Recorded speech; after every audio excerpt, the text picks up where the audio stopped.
ಅವರೇನೋ ನಿರ್ಧಾರ ಮಾಡ್ತಾರೆ ದಟ್ ನಾವು ಏನೇನು ಆ ತಪ್ಪುಗಳಿದ್ದಾವೆ ಅದನ್ನು ನಾವು ಮುಂದಿನ ದಿನಮಾನಗಳಲ್ಲಿ ಮಾಡಲ್ಲ ಅಂತ ಹೇಳಿ ಅದು ಅವ್ರ ಡಿಸಿಷನ್. ಅವ್ರು ಹಿಂಗೆ ಬರೀತಾರೆ ಅದನ್ನು ನೋಡ್ಕೊಂಡು ಬರೆಸ್ಕೊಳ್ಳಿ.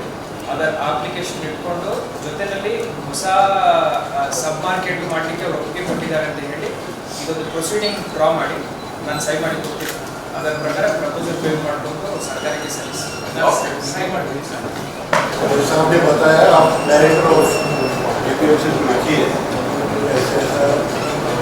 एडमिनिस्ट्रेशन के अंदर आपको आने के लिए तैयार है और वो एडमिनिस्ट्रेशन के अंदर आ सकते हैं तो आप साथ बात करके करवाने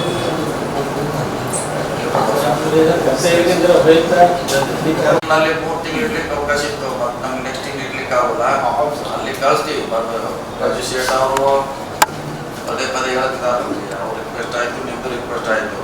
ಆದರೆ ಅದಾದ ಸಪೋಸ್ ಆದರೆ ನಮ್ಮ ಜೊತೆ ನಾವೇನು ಕಾನೂನಿಲ್ಲ. ಆದರೆ ಆಗದೇ ಇದ್ದರೆ ನೀವು ಆಕ್ಷನ್ಗೆ ಬರಬೇಕು. ಇಲ್ಲಾಂದರೆ ಮತ್ತು ಅಲ್ಲಿ ಎಷ್ಟು ಜನದ ಅಷ್ಟು ಮಾತ್ರ ಕೊಡ್ಲಿಕ್ಕೆ ನಮಗೆ ಅವಕಾಶ ಮಾಡಿದೊಂದು ಅವಕಾಶ ಕೊಡ್ತೀವಿ ನಿಮ್ಗೆ.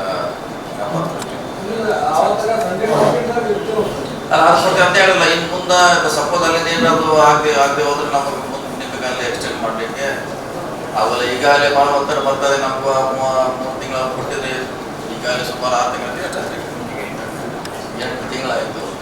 ಅದನ್ನು ನೀವು ಗಮನದಾಗ ಇಟ್ಕೊಳ್ಳಿ ಅಷ್ಟೇ. ನಾವು ಕಳಿಸ್ತೀವಿ, ಬರಲಿ ಸರ್ಕಾರದ ಬರುವವರೆಗೆ ವೇಟ್ ಮಾಡ್ತೀವಿ. जैसे एमएलए साहब ने बोला, डिस्ट्रिक्ट मिनिस्टर साहब ने बोला है कि आपका जो प्रपोजल है ये जो सब मार्केट आप एपीएमसी के तहत जो बनाने के लिए आप लोग अभी प्रपोजल दे रहे हो उसके कागजात हमको बनाने के लिए डिस्ट्रिक्ट मिनिस्टर साहब ने बोला है.